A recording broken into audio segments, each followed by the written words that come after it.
Oh, hi. Welcome back to the show. My guest today is Britt Anderson. He's an associate professor and director at the Center for Theoretical Neuroscience at the University of Waterloo. We all have our own way of seeing the world. It's shaped by our experiences and predicts how our environment will change and respond to our actions. The way we build these mental models is subtle, yet complex, and Britt is here to walk us through some of the nuances. Expect to learn how to optimize your chances to win at Plinko from The Price is Right, why participation trophies may both be a great and a terrible idea, the details of how we create mental models, how viral videos and stories on the internet may incorrectly influence the way you see the world, and much more. But before we get started, you may be watching but not subscribed. So click the red subscribe button below if you're watching on YouTube, or if you're listening on Apple Podcasts or Spotify, go to the homepage and hit the plus follow button. I thank you. But now, ladies and gentlemen, Britt Anderson.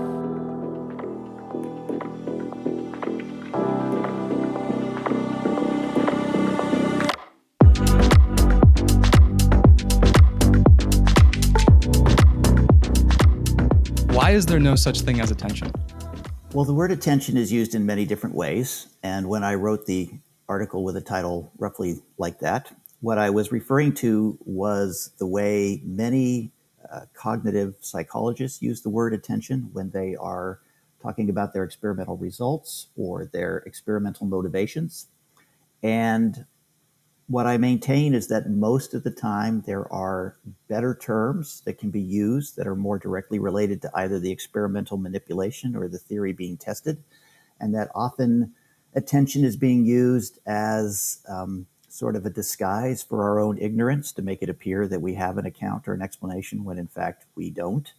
And so if you look at most of the situations in which research articles are written and the word attention is used, you find you can just draw a line through it, rewrite the paragraph without the word in there, and you basically know the same thing you did before, and you haven't lost any content.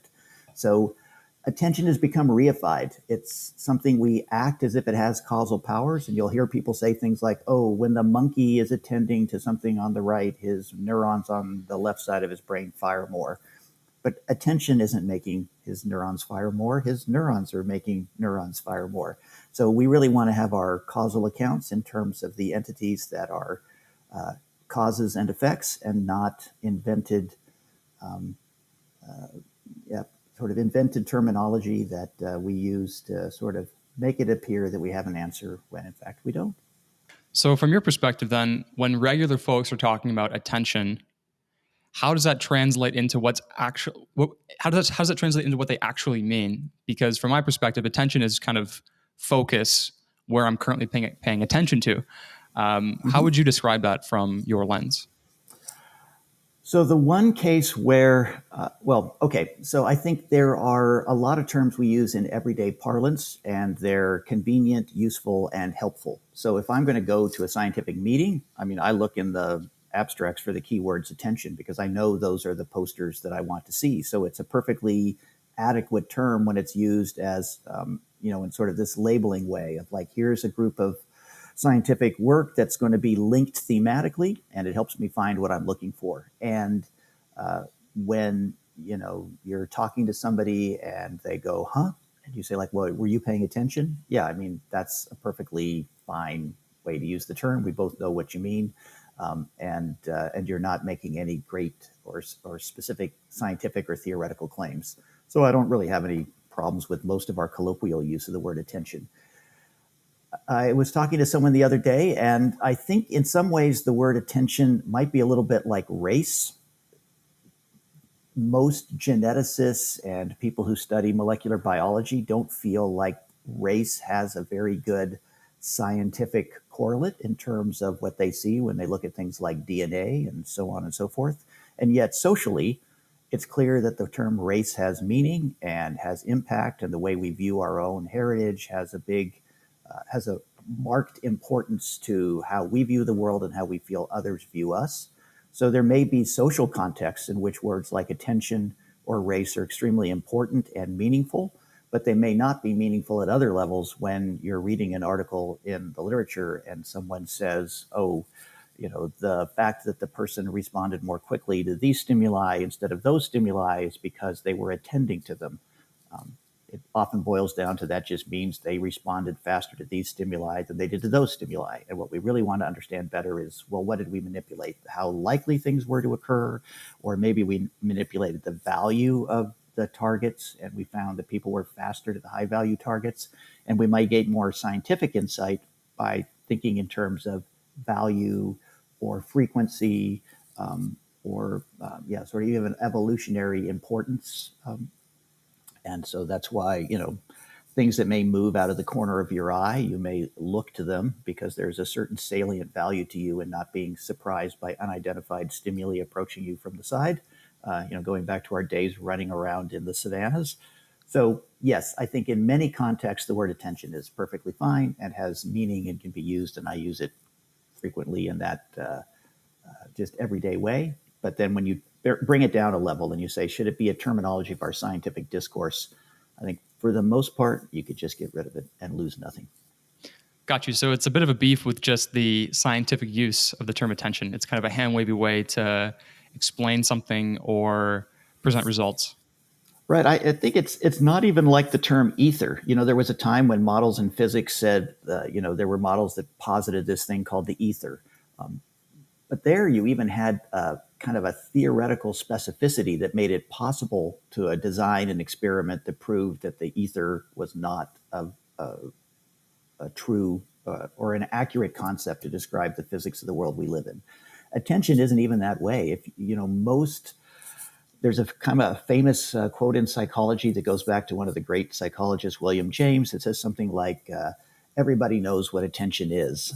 But that's a cop-out because if you talk to most psychologists, you'll find that they all pretty much think something slightly different. And by using that term, we often hide those differences.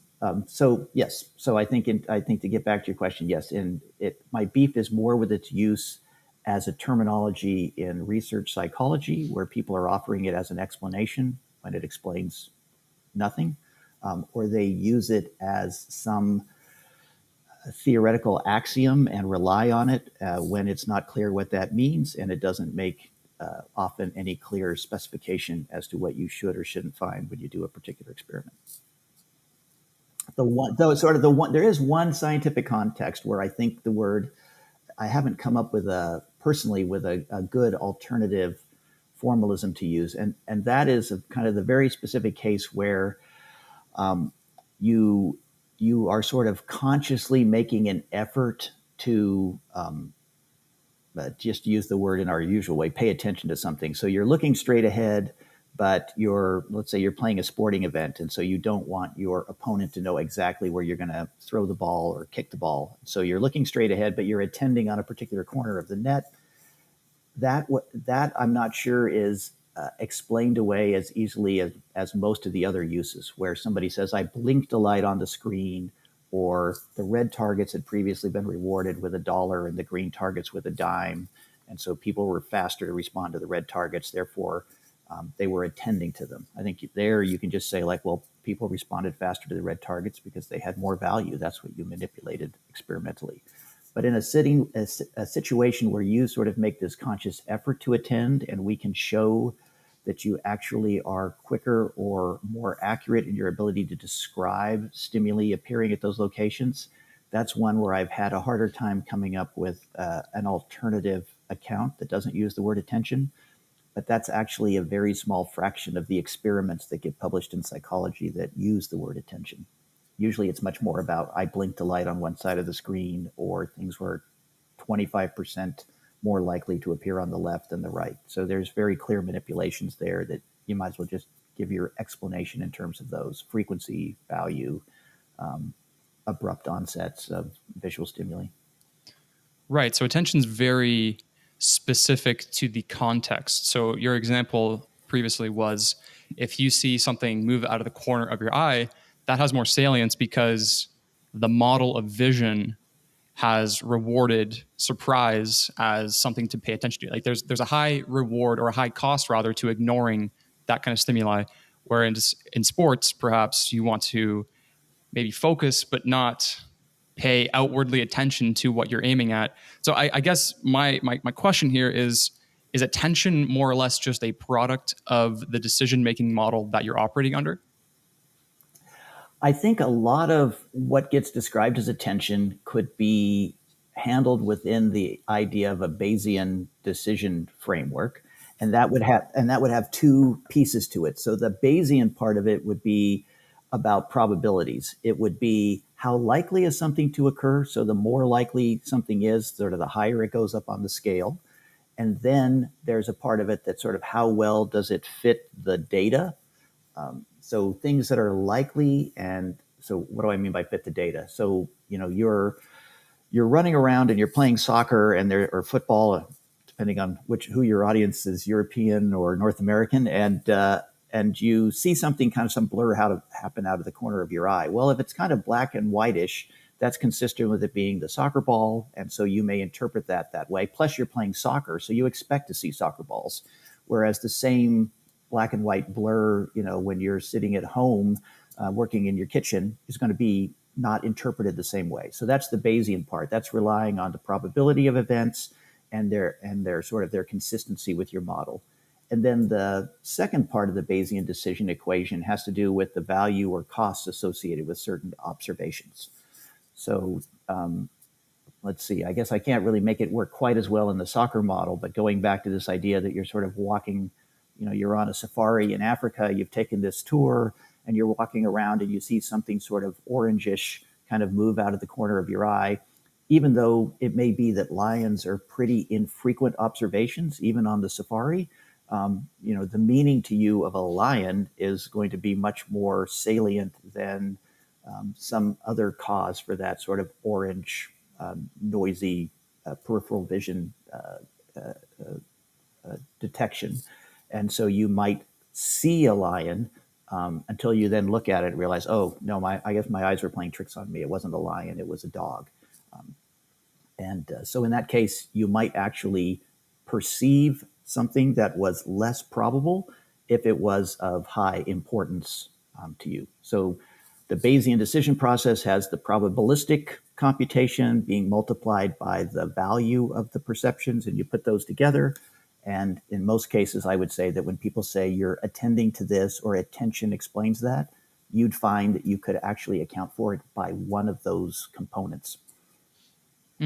So we've learned that some things are of a much higher cost than others, i.e.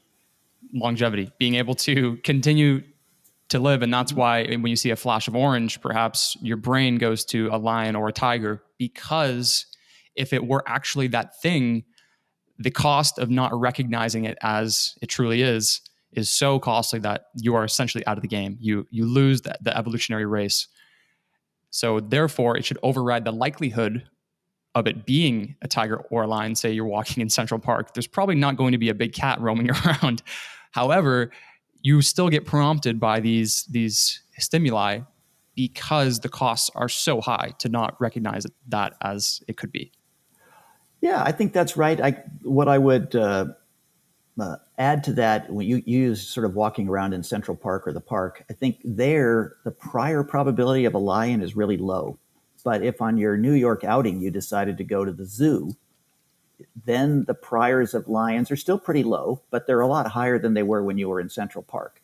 So in Central Park, that orange blurry thing out of the corner of your eye might very well probably not be interpreted as a lion.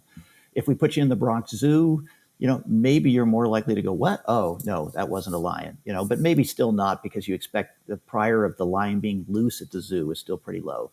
But yeah, if we put you, we buy you a trip and we send you to South Africa and you're you're in the wildlife park, then all of a sudden the priors of lions are substantially higher. So the same exact perception with the same exact cost is now more likely to be your perception, because the prior probability of those entities is changed.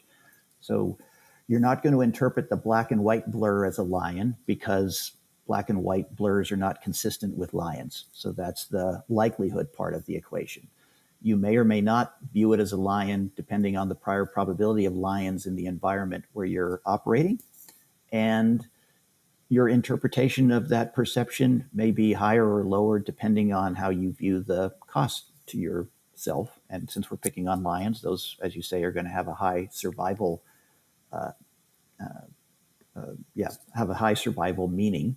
And something that we've been doing lately, I have a student who's been working with me, Peter Di Berardino, and he just finished his master's. And we looked at this basic idea in a much simpler setting. So we had people playing a computerized version of hide and seek. The scenario was you're playing with a child, and here's a picture of a house, and the child's going to hide in one of these rooms, and you have to find the child. And so you would click around on the rooms to locate the child. But in other versions, we would say like, oh, the child is looking for you, and now you have to hide from the child. And as a participant in this little game, you would learn where the child liked to hide, and you would learn where the child liked to look first. And what we found is that people used that probability information differently depending on whether they were seeking or whether they were hiding. So when people were seeking, they were less optimal in the sense that you were more likely to click on low probability rooms first. And our interpretation is, going back to this scenario of the lion, it's like it's a little less costly for you if you're wrong when you're looking for something there. But if you're trying to hide or evade something, then maybe it's like trying to not get eaten. The cost is much more salient for you. And so you're more likely to act optimal. And in this scenario, optimal just means either picking the highest or the lowest target. So when you're searching, yeah, usually you pick the highest location, but not always. But when you're hiding, you almost always pick the one that's least likely to be looked in first. And so that's consistent with this idea that you brought up the idea of context in the park, and I mentioned the zoo and the savannah. And so that's the idea there, that yes, how you use this probability information may depend greatly on all of those factors, and also this cost you, whether your role is the seeker or whether your role is the hider or the evader. So we're essentially building these decision-making models for our environment all the time, constantly, and we're constantly refining them. And in short, these are basically rules or characteristics that compose our worldview for our current environment. So what are some of the key characteristics of these mental models, of these decision-making models, that make for a more robust system? So we've talked about a number of examples. Is there, and we talked about the two splits, or the two halves, rather, of this decision-making tree, these two Bayesians, whether it's the probability, that's likelihood, or the cost. So I guess maybe that we'd say there's three. So we have the Bayesian part has the prior and the likelihood. So the prior is how likely are lions, and the likelihood is how likely is this orange blob to have been a lion given my visual perception. So you have the part that's just related to the data that came in. Give me this data. How likely is it to be a lion? And I multiply that by how likely lions are. That gives me the probability side. So those are two halves of the Bayesian part. Then on the other half, you say like, okay, what is the positive value or negative value of lions to me? And that gets multiplied against the probability. And then there now you have a distribution over the whole space of things. So I think the model is what makes it robust is you're not really just computing lions or not lions. You're really sort of computing everything all at once. And the thing that comes to the top of the froth is the thing that, you and I probably have as our ongoing subjective perception of the world around us. That in some sense, there are other entities. When you look at your camera monitor there and you see me in front of you, that you perceive me because I pop to the top, because, the prior is that it's me is high because, we scheduled this meeting. You can see me very clearly with your camera. And frankly, there's not a big, there's probably a positive value to seeing the person you scheduled in front of you as opposed to someone else. And so all of that comes together, and you see me. But there's probably percolating in the background some detectable evidence in your mental model or in your brain, if we could get at it, that would sort of give some metric that would say, like, yes, it's also possible that I could be seeing, I don't know, you can tell me who I look like in your acquaintances, the sort of some surrogate or imitation, or any of the other bald white men that you know. Yeah. Yes, I would have been quite surprised to turn on my camera and see someone who isn't Britt Anderson. That would Yeah. be a bit of a Yeah. shock. Yeah. How'd you get this link? I'd have so many questions. So I guess the next step, so that's kind of explains what is this mental model that we're building these all the time, kind of the reasoning for it. So how are these actually constructed? So that this makes me think of both subjectively and neurologically. So what happens for us to actually create these models? How much of it is perceived information or learning about the environment? I can read a handbook or a rule book about soccer or football. I don't know where my audience is either. And I can build up a bit of a mental model about how to play soccer or football. But it's really not until I actually play the game that I start to refine this model to be something a little more sophisticated. Maybe I learn specifically how to play the game as a striker, as the person at the top of the pitch, or if I'm a left back. So that drastically changes the way that I look at the system, at my mental model. So I don't know if you have any comments to make around that, how these are actually formed, again, subjectively and neurologically. I like this account better than the sort of just the historical attentional account, because as I mentioned before, I feel like a lot of the times people use the word attention, there isn't a clear link to some sort of neural mechanism. But for these, I think there is at least a plausible connection, but not one for which I have the evidence. But I think you could at least stipulate one. So we know and know for a long time that there's this thing called spike timing dependent plasticity, which often gets summarized under the slogan that what fires together wires together. So when you have two neurons and they're adjacent to each other and one of them fires and then the next one in the chain sort of fires shortly thereafter, the strength of that synaptic linkage between the two of them becomes increased. So could this be something like, for example, you're walking down the street and you smell fresh croissants from a bakery?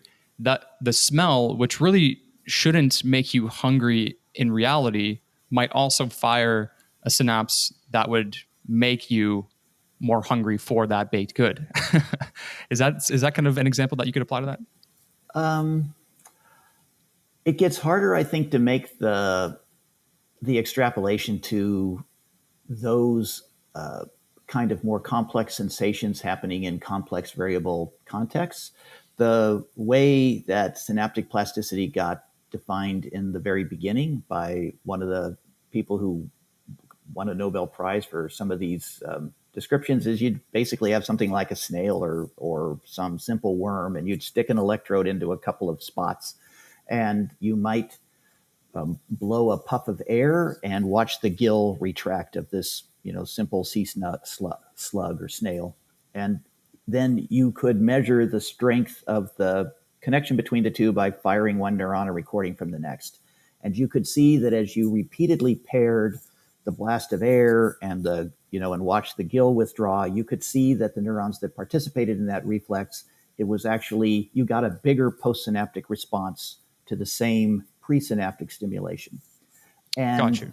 And so there you really have something that's just picking up on the statistics of the little slug's world, that, this stimulus is commonly followed by this other response. And so I should strengthen this, and that's going to capture the statistics of my world. And yes, it seems to me plausible that this basic neural mechanism could be built into the sort of things you're talking about, that like when you walk down the street and you frequently smell croissants, that's going to be associated with what your visual experience is at that time and your sense of where you are spatially and the environment that you're walking and navigating in the time of day. And so that, yes, you would be able to build this kind of statistical distribution over your environment based on the frequency of these associations. And so that you would learn that if I turn down this street at this time of day, I'm more likely to find fresh croissants. But that would be happening at over different timescales and over large populations and systems of neurons.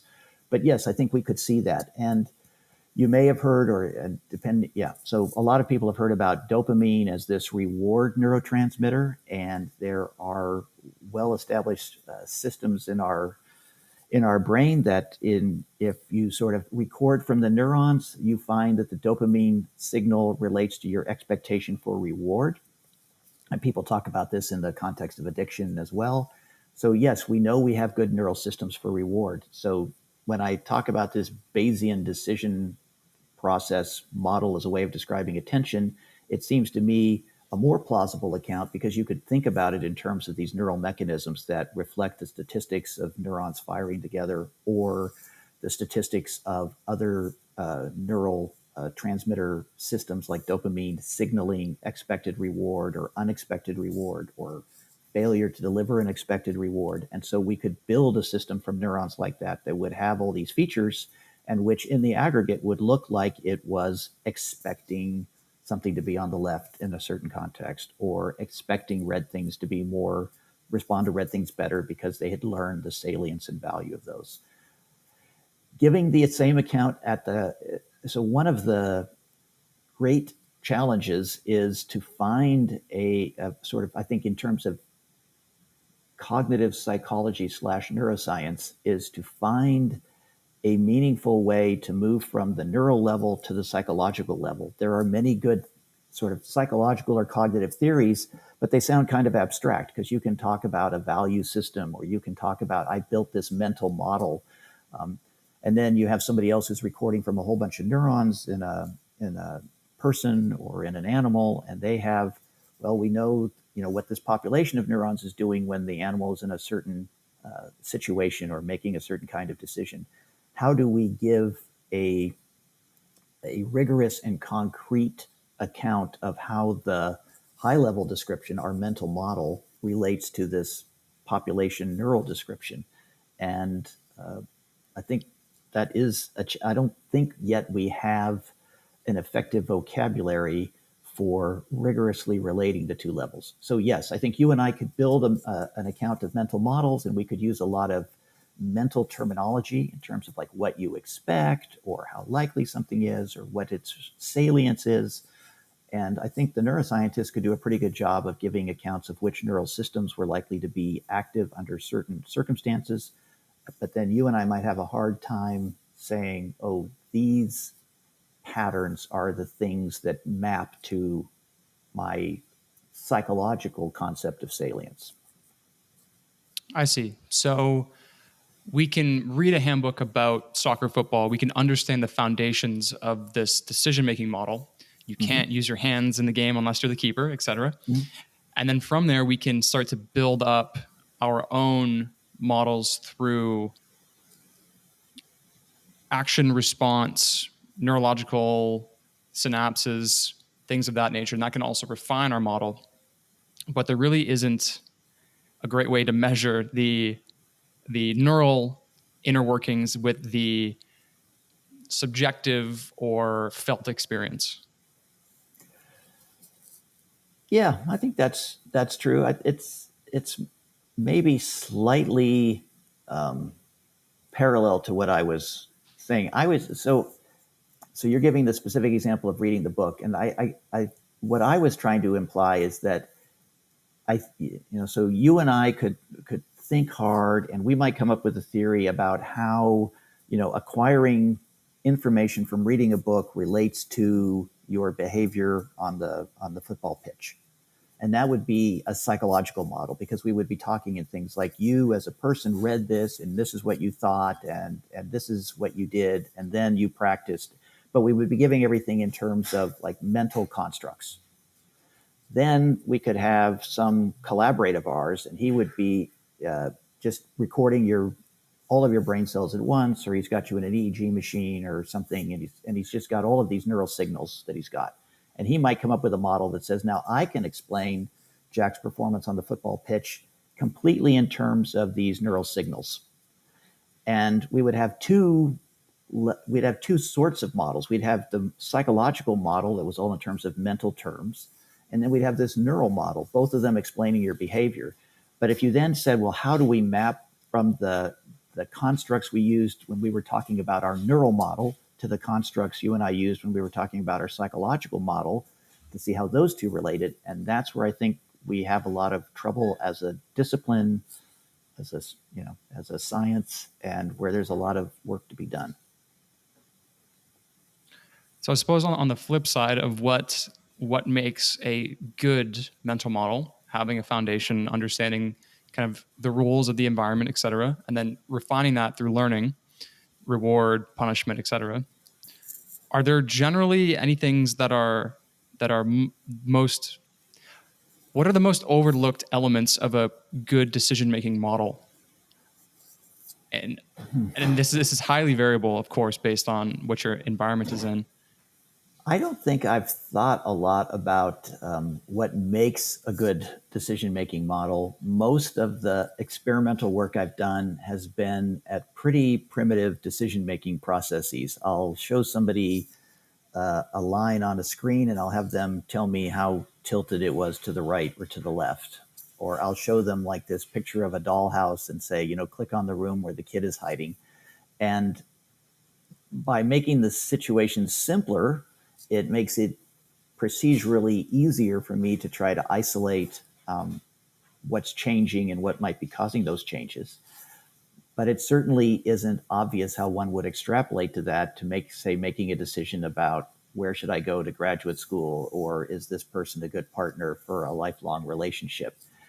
And I don't think at the moment that any of those sorts of things that I've done would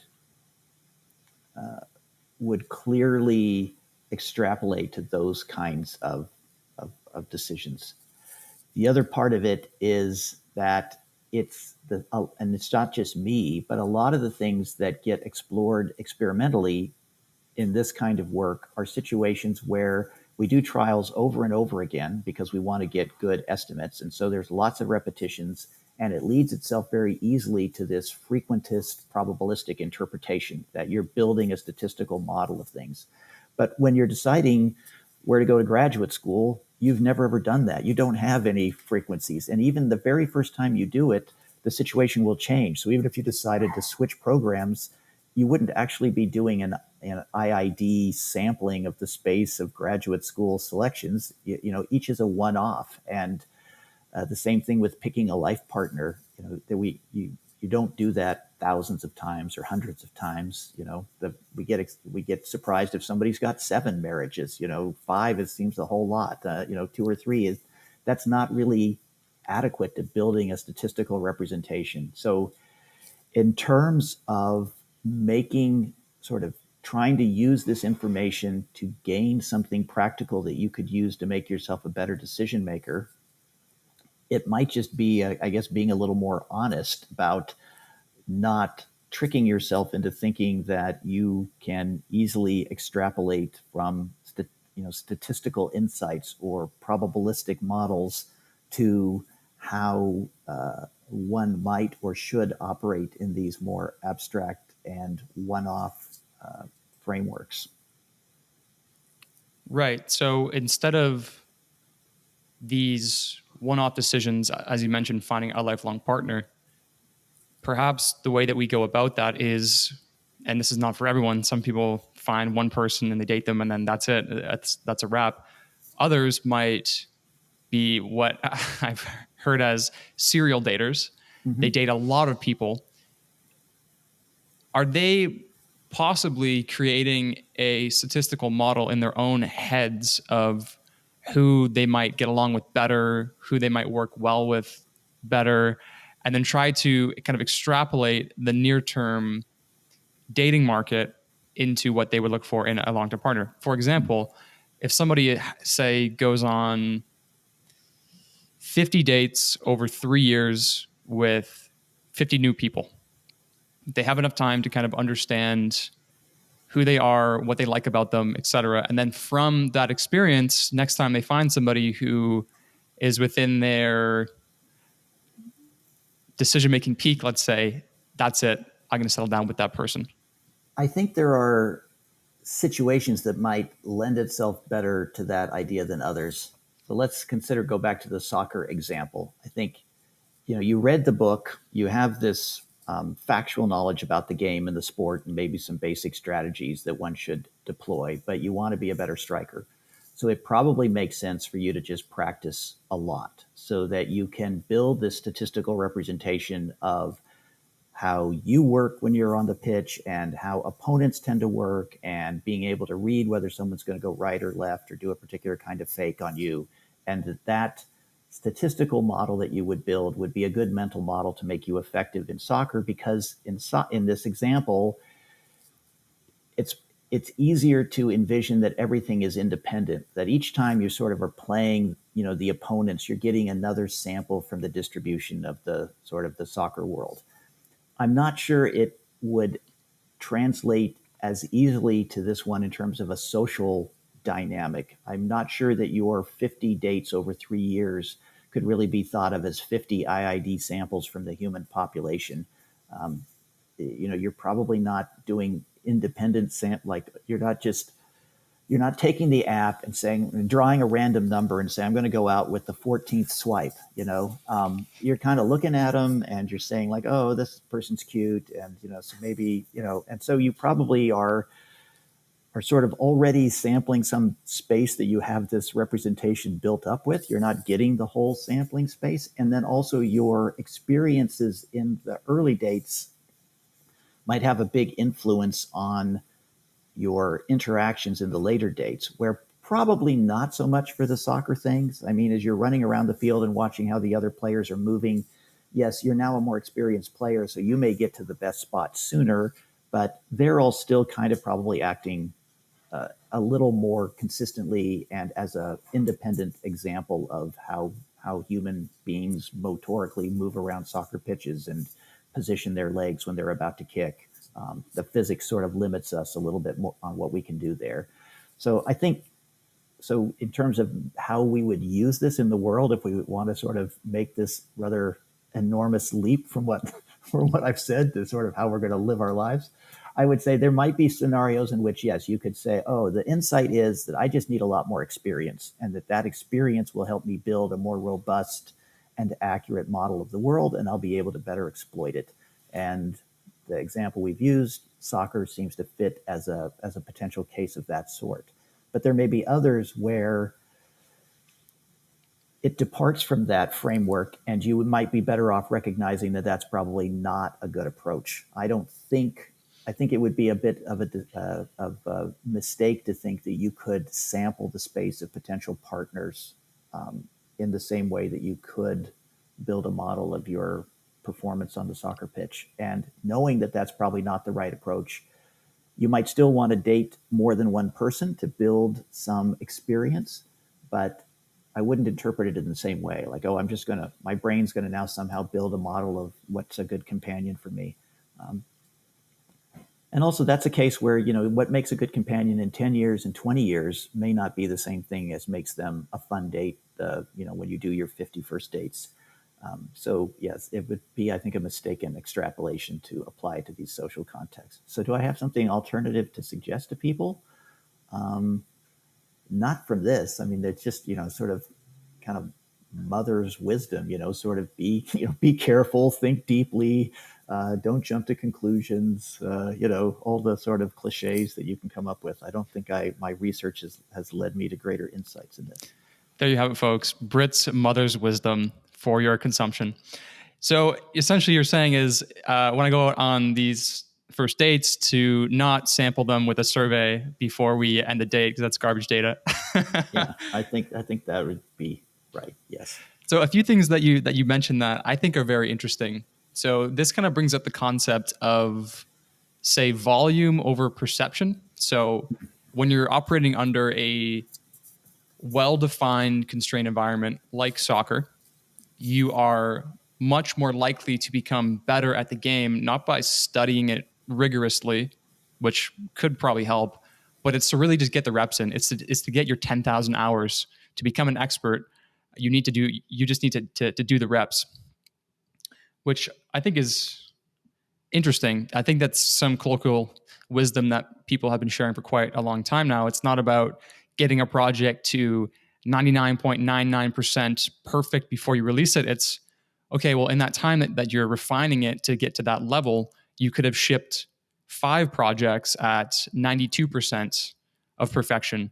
And based on the feedback that you get from your environment, you can then better refine your decision making model, your worldview, to then produce better content over time. So even your fifth project that you ship at 92% would maybe be better than your first project that you were to ship at 99.999%, let's say. So I teach a course to psychology students that's intended to get them more comfortable with using their computers as a research tool.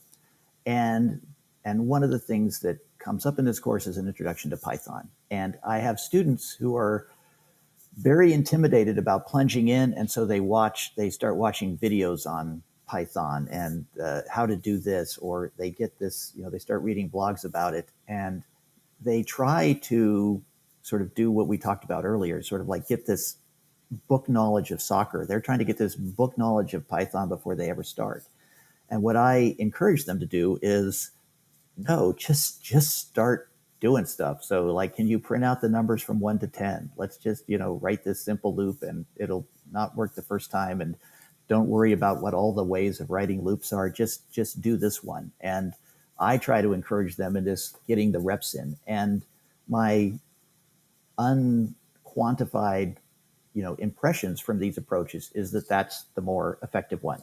So I think that does relate to your example of trying to get your project out.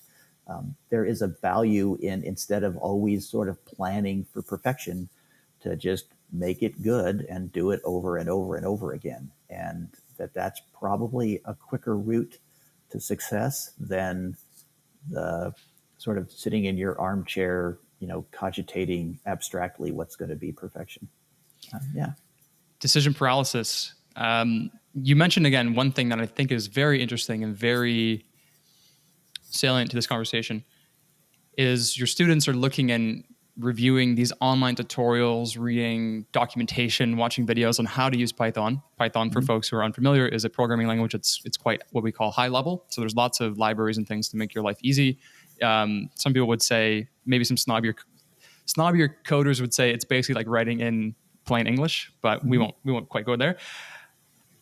These students who are looking at all of these online tutorials, they're building up their own models of Python from other people's examples or information.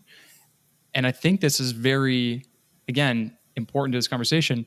With the internet, with this unbounded access to information or examples, that people often build up worldviews that may be incorrect. And one thing, and I guess this kind of ties back to the dating example that we were just talking about, there's a strong movement online of some folks who are, I believe that it's called like men going their own way or something like that, where they're just giving up on relationships. And some people are quite young, mostly because they're building up these mental models of what relationships are, because they're only seeing the most viral dating stories on the internet, which are typically, as you may expect, some of the more toxic stories.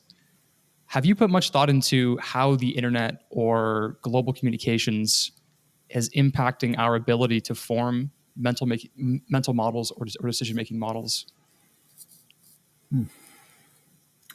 No, I've not put much thought into that. That may not necessarily stop me from offering an opinion, but it's clear. It should be good for everybody to know that it's a reflection of little thought and not a lot of thought. Hey, we love speculation here. That's what we live for. I find it somewhat appealing that the suggestion you make that it's possible to sort of, instead of modeling the domain of interest, what you end up modeling is how other people think about the domain of interest. And that is probably going to be less useful to you in that domain. And so reading about soccer and hearing what other people think is the right way to approach the game is probably less valuable than getting out there and practicing and goofing around with soccer. And reading about what other people think about dating and relationships is probably less valuable to you than your own experience in dealing with other people and trying to develop and establish a relationship. To the extent that the internet offers a particular biased selection, it would follow that if that was your source of information for trying to build these mental representations, that you would be building a, a broken model. You would be, instead of a model that reflected the actual statistics of that domain, you would be building one that reflected that domain filtered through this other set of examples. So yeah, so if we want to go into interesting social phenomena, so you might also think about this in terms of the sociality of children. So let's say you have a child and you always let the child win when they play chess with you. I think I saw something over your shoulder. You have a chessboard in there or something. But so you always let your little brother or your child win, and they just come to this belief that they're like this awesome chess player until they go to their first elementary school, tournament, and they just get crushed. So Billy gets absolutely smoked at chess. right. So they built a model based on this faulty and biased information that you fed them with good intentions, and it leads to disappointment, and it might have been. And so I think, the internet might sort of serve that. I think you could analogize the two as the same way, to the extent that your sampling of information on the internet gives you a biased view of the area of interest. It's not going to be as good as something that was a more unbiased sample. So that might well include information resources that you got on the internet, but not necessarily what you got by going to DuckDuckGo. This is, I think, a very interesting point because it is very double-edged, right? You can, on one hand, get a much better initial foundation for what the mental model should look like, right? So, for example, I might be able to go online and learn all about Python from tutorials and documentation and et cetera. And maybe I pick up on some of the syntax. So I'm able to actually write the code going from 0 to 1. But if I'm overly reliant on these documents, on these tutorials, then perhaps I'm limiting my ability to operate because I'm not refining my own mental model. There's a few breakdowns there, I think, with just experience versus knowledge, putting knowledge into practice. But one kind of thought that crossed my mind when thinking about this is you better be damn careful who you accept advice from, because people who don't have any experience in the domain of you asking for advice could very easily give you bad information that might degrade your mental model of whatever you're asking about. So for example, maybe I'm asking somebody at my work about sabbatical. I'm thinking, you know what? I never took time off after college, university. I think I just need to take a year, maybe sell all my possessions and go travel. Talking to one person who's a career man might say, oh, no, you don't want to do that. That's a terrible idea. What you really want to do now is work as hard as you possibly can to climb the ladder, et cetera. Or I could speak to somebody else who is maybe a flourishing entrepreneur who said, I got my best ideas when I took 4 months to travel Southeast Asia. Mm-hmm. And those can be two very, very different opinions, both of which might have validity in your mental model, but perhaps one is more accurate than the other because they've actually gone through that experience. They've actually participated in that mental model for themselves, and they can shed more light.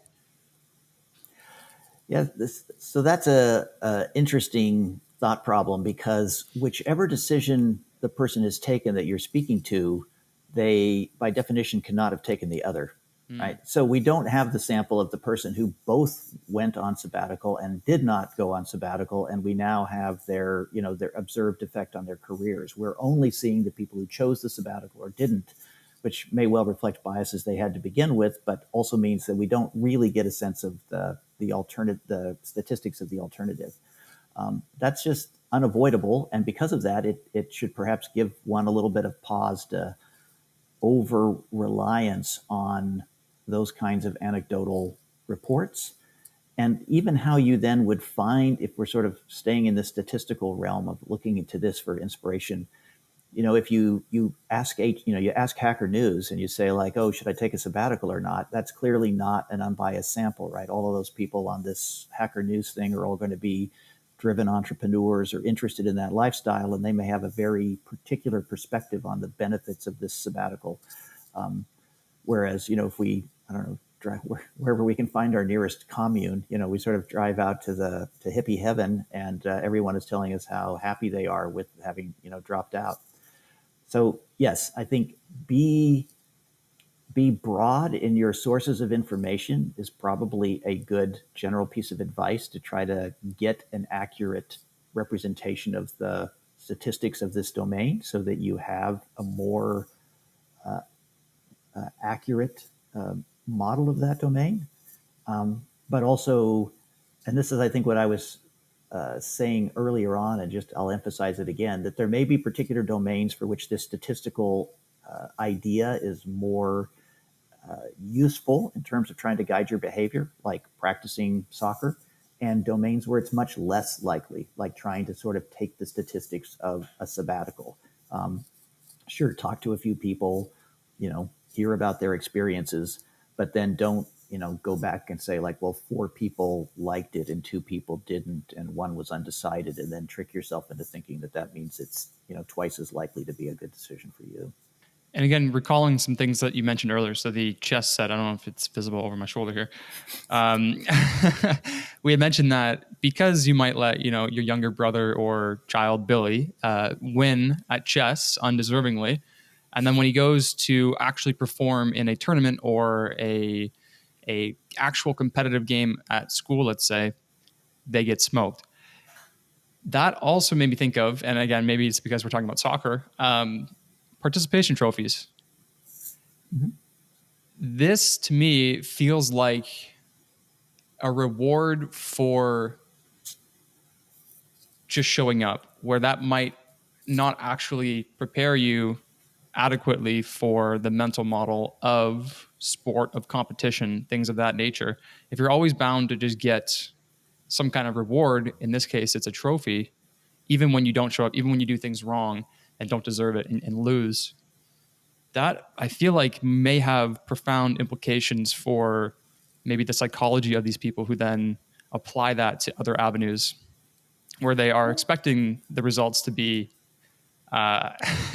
rewarding or appreciative when that might not be the case. Yeah, that's a risk, but I wouldn't want to overdo that, because I think we could also twist it just slightly. So you and I talked about that getting your reps in and sort of building this representation. So to the extent that your participation reward encourages getting your reps in, then maybe it does have ultimately. So in one level, we may be like everybody's a winner. Maybe that's not the right thing to put on the trophy. But that everybody gets a gold star every time they show up to practice, and the person who shows up to the most practices at the end gets this, gets an award. Or if everybody shows up to every practice, they all get the award. That may be a way of motivating people to sort of get the time in that allows them to better develop this framework that allows them to perform better than they would have. So, a participation trophy that really rewards participation might be a good idea, but a participation trophy that is masqueraded as, you won, there are no losers, that might not be the right model to build. Right. So it's a lot of rewarding, being very cautious with what you reward. So it's the story that you tell yourself. A participation trophy when your team gets mopped 10-0 is maybe not the best time to do so. Maybe, again, as you said, you want to reward the people who are coming to practice, who are showing up, or putting in the work.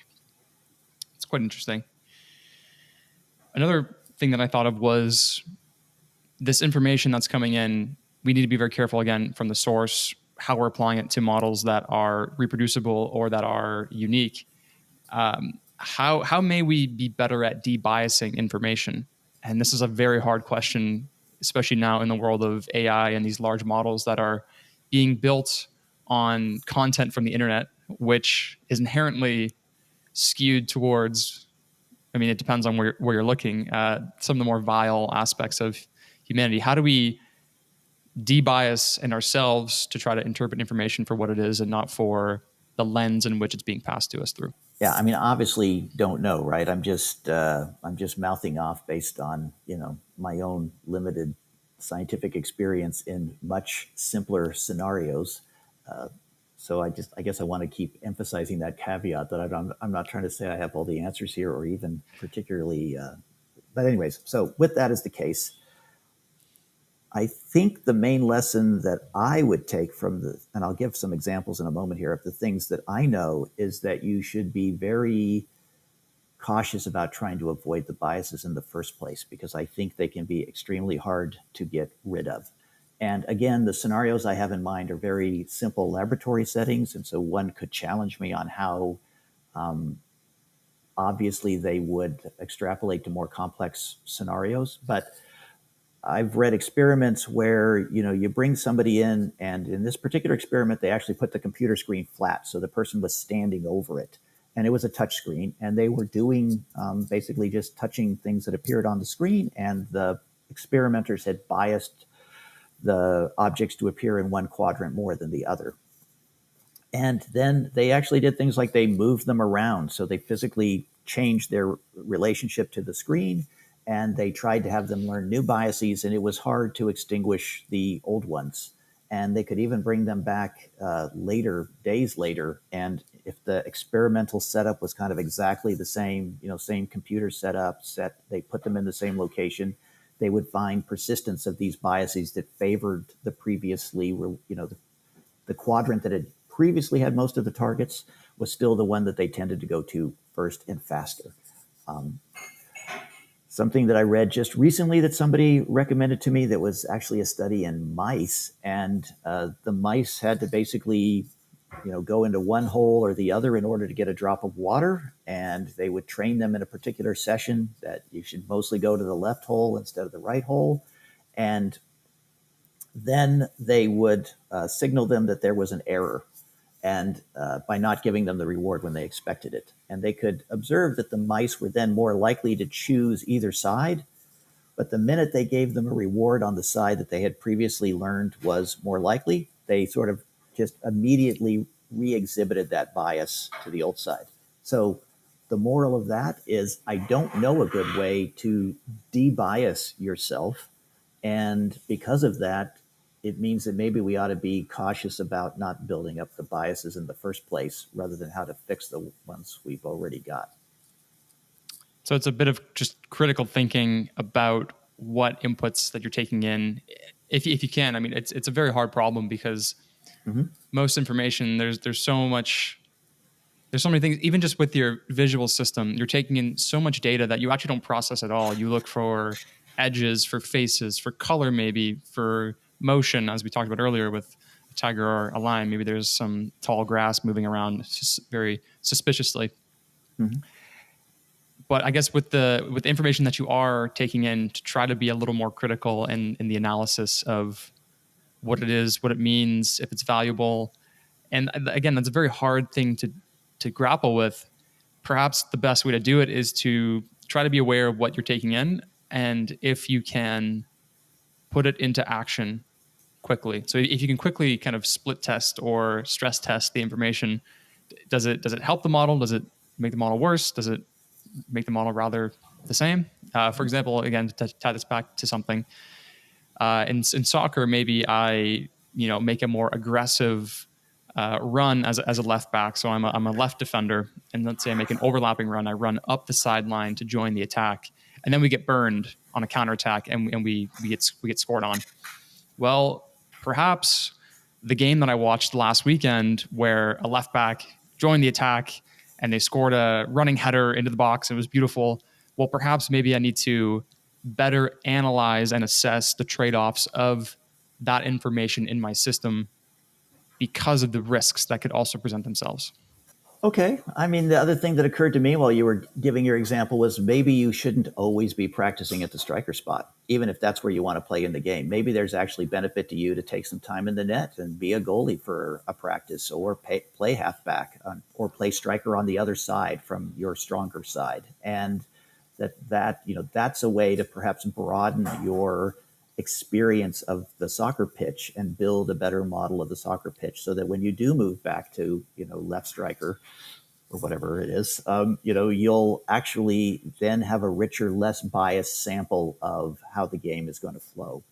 And that kind of general heuristic is something that we could apply to the world, right? Like, oh, I keep going to bar X and I never meet anybody that I like. Well, maybe I'll go to bar Y, even though it seems lame, or I'll go to the church social, or, I'll go to the meetup of the Python, newbie group. And I will try to give myself a broader sample of the world to build up a better, when I want to build my mental model of the domain, I want to sample from all the parts of the domain, not just one particularly sort of rich or convenient one. So this feeds into a lot of cliches, travel, go to other parts of the world, meet other people, talk to different people, don't always talk to people just in your own socioeconomic group or your own geographic region. And, that can be healthy for understanding our world and each other. So does this tie into, and maybe loosely so, does this tie into your work around uncertainty and risk? So maybe participating in things that you're less certain in, whether it's going to a different bar, playing a different position, should our goal be to lower the amount of uncertainty in our own models to therefore make our models more robust for the entire system rather than just one specific environment or situation?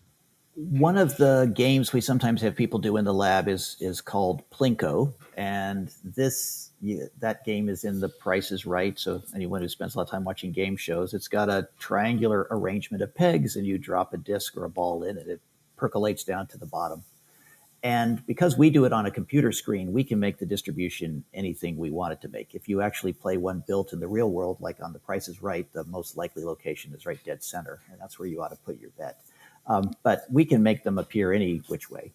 And we have people draw a distribution of where they expect the balls to go from the very beginning before they've seen any samples. And the more samples you observe, the more accurate your drawing of the distribution gets to what it really is. And so that's a very concrete example where the more samples you take in, the better your representation goes, because you're more likely to see those low probability events as well as the high probability events. If you only watch 5 or 6 ball drops, you might think, well, they mostly just happen in the center. And you wouldn't give a very good representation of those tail events, the lower probability ones, but they still happen. But, if you watch 40, 50, or 100, then now the tails also become better represented. So in terms of this life experience thing, if you, only go to the most popular bar, then you're sort of sampling the mode of that distribution, and you're not getting a good representation of those tails, the lower frequency parts. So by broadening your sample from the domain, you build up a better representation of the whole distribution, and that should lead you to be a more effective decision maker, because you have a model that is in better agreement with the statistics of the environment. So when you decide to spend more time with a potential partner, that the statistics you're using for making that deduction, even if only implicitly, are more likely to be accurate and more likely to be successful. So if I want to thrive on The Price is Right, I should get my 10,000 hours in Plinko. I think if you want to thrive on The Price is Right, I think you don't need 10,000 hours. If they're not using if their Plinko machine is a fair machine, just always pick the middle slot. That's basically what you should do.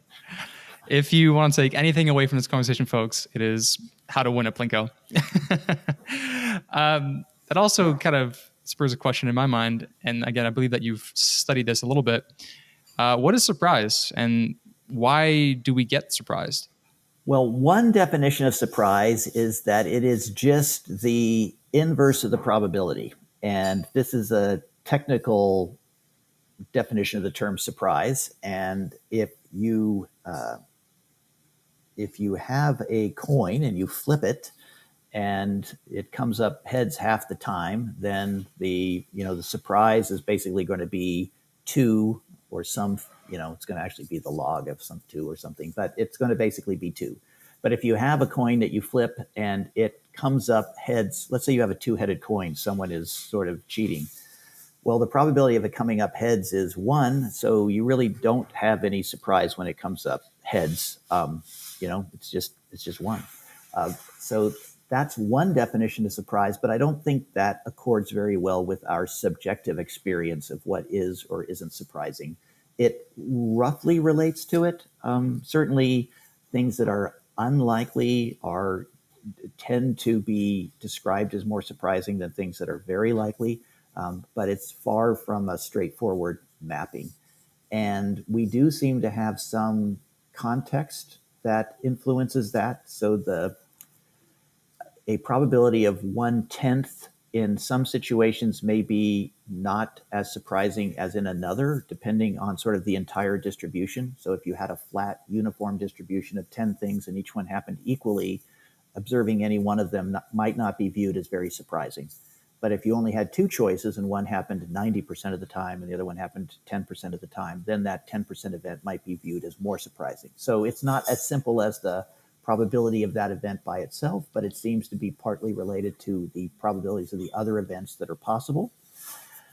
But it's not even clear that in our heads we have this very mathematical probability calculator.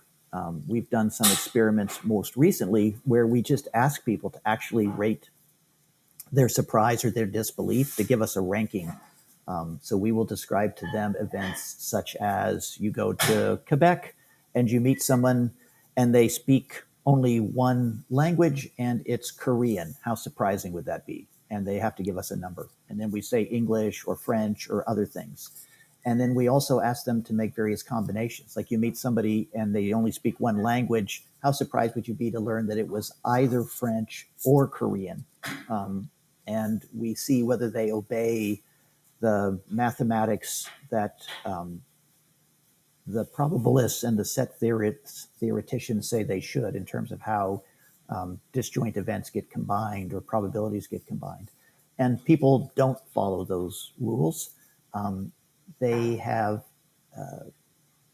your intuition is generally in accord in what they think is surprising and not surprising, but the actual concrete mathematics of how those operations are being done in our heads is still opaque to me, and so I think surprise remains an interesting area for future research in terms of exactly how it is that, because it does seem that we have a quantitatively variable experience of surprise. It's not just I was surprised or I wasn't surprised.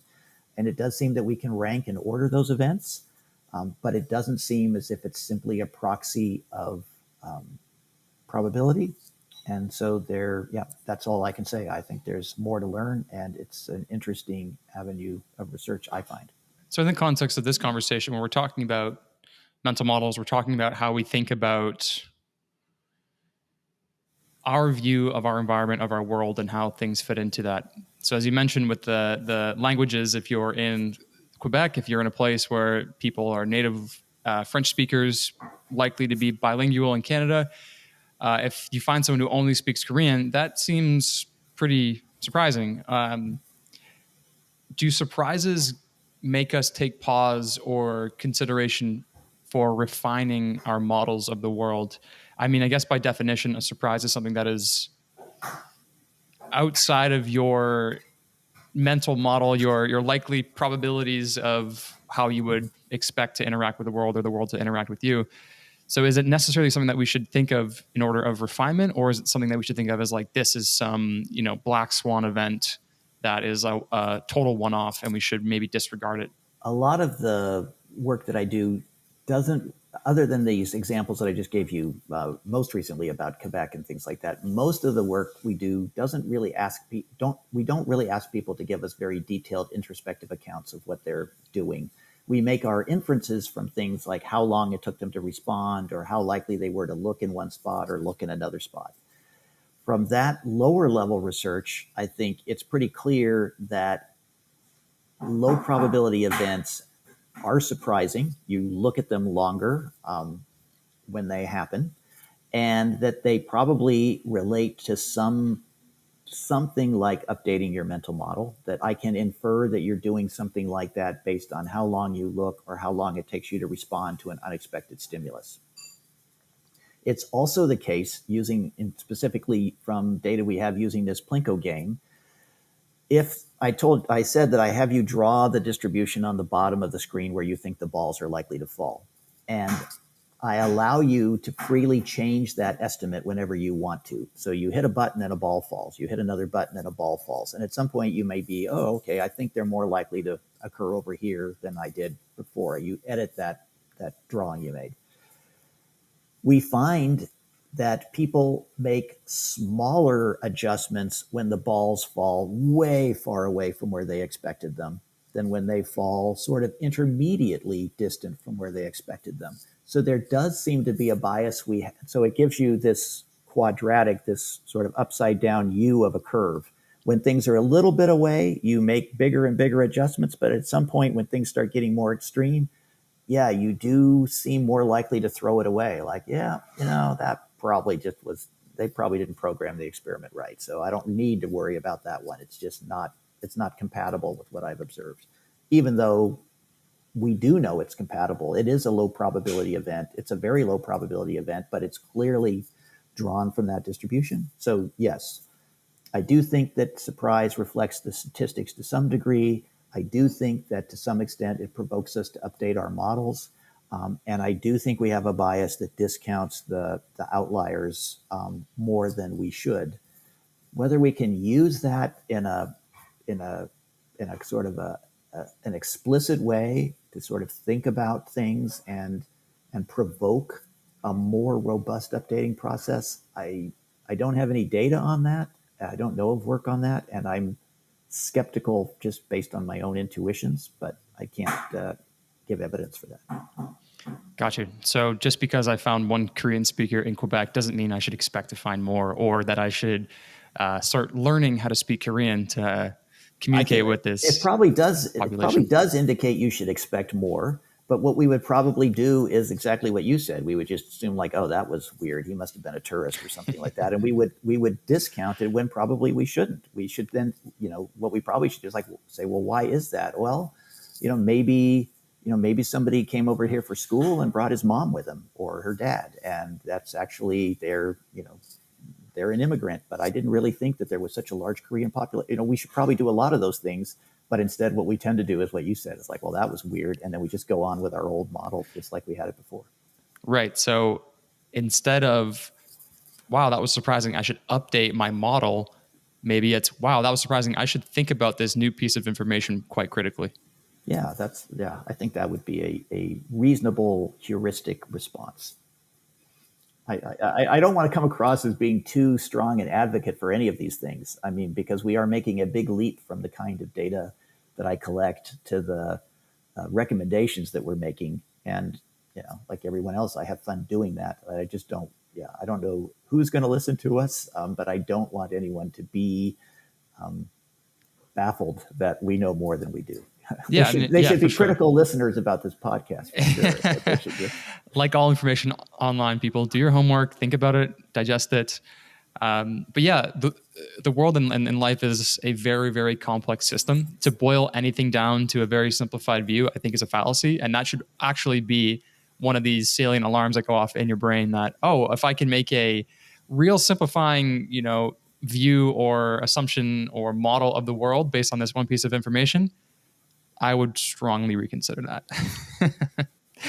that. Britt, so what is your, if you could identify this, and I don't know, perhaps there doesn't exist any example. Do you have any North Star vision for your work? Everything that you're researching and doing, are you compiling this to one goal or hopeful outcome? I think I probably am at a point where I should make a better effort at compilation. But it's just always more fun to think about what's going to come next or what currently is confusing you as opposed to what you think you understand. So I tend to think more about the next thing than the last thing. And there are two things that sort of broadly that I am interested in now, but I'm not sure that I have a good way to connect them to what's come before. But one of the things that interests me is, it echoes something we started with, which was this idea of how one can relate different levels of description in a principled, concrete, formal, robust way. And I think there are mathematical tools that could be helpful in psychology and neuroscience, which are not widely understood or used because of their origins in more pure math and applied math communities. And that one is category theory. And then secondly, I think the notion of frequentist probability is that we've been talking about and that I've been mostly relying on for all of this stuff that I've been talking about may not be the right probability model for how people think or how people weight things. There may be, and so there's another whole school of things called algorithmic probability or algorithmic information theory, in which the probabilities come based on a idea that common things have short programs and things that long programs are less likely, and that it's a view of cognition in which you might think of us as, instead of learning and estimating frequencies, we might be sort of running little programs and observing the simulated outcomes and biasing our expectations based on in some sense, the length of the programs that were used to generate them. And that might give us a better way to predict what people would expect or choose based on context and knowledge and so forth. So no, I don't have a North Star, except to say that there's a lot I don't know, and it's fun to learn more. And that the things that I've been thinking about in the abstract are those two. But practically speaking, I still do the stuff that we were talking about earlier, which is I have people push buttons while looking at computer screens or measure their eye movements while making choices. And is there anything coming out of your lab that you are particularly excited about? Any studies that you're scheming about? Any visions of what's coming next that you are fired up about?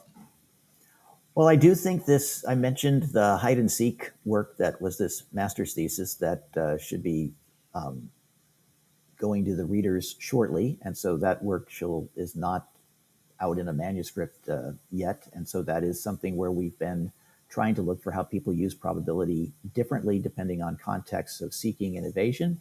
And the student who worked on that had a lot of mathematical background before he came to work with me. And we've developed a idea of treating all these things like vectors and using the geometry of the space to make inferences about how people will estimate or choose. So you take their distribution of room choices and you turn that into a vector, and then you kind of do the things that you can do with vectors, like reflect them and add them. And then you can make a new prediction for how somebody may choose in a new scenario. So I really like that idea of providing this vector formalism for being able to describe these statistical choices. And also this idea of, I said, sort of ranking surprise is an effort of a PhD student working with me now who is, we've adapted this from a normative model of decision-making that's developed by actually a philosopher. So he wasn't describing what people do, but he was describing what he thinks people should do, and has a very detailed mathematical structure for that, involving ranks. And that's something that we're testing in the lab now. So those two areas of how we use probability for context, how you might model probability in terms of this vector space idea, and then also whether ranks provide a superior formalism for describing human estimates of uncertainty and surprise. I think I'm excited by all those things, and they're happening now. Britt Anderson, ladies and gentlemen. Britt, if anyone listening would like to follow you or your work, where can they go? Frankly, because I'm an old guy, I mean, people should just email me. And you can email me at britt@uwaterloo.ca. And we do have a lab website at brittlab.uwaterloo.ca. And I do some, and so I would say the lab website, or just email me. And those would be the two best ways. Britt, thank you so much for your time. This was very, very fun and enjoyable.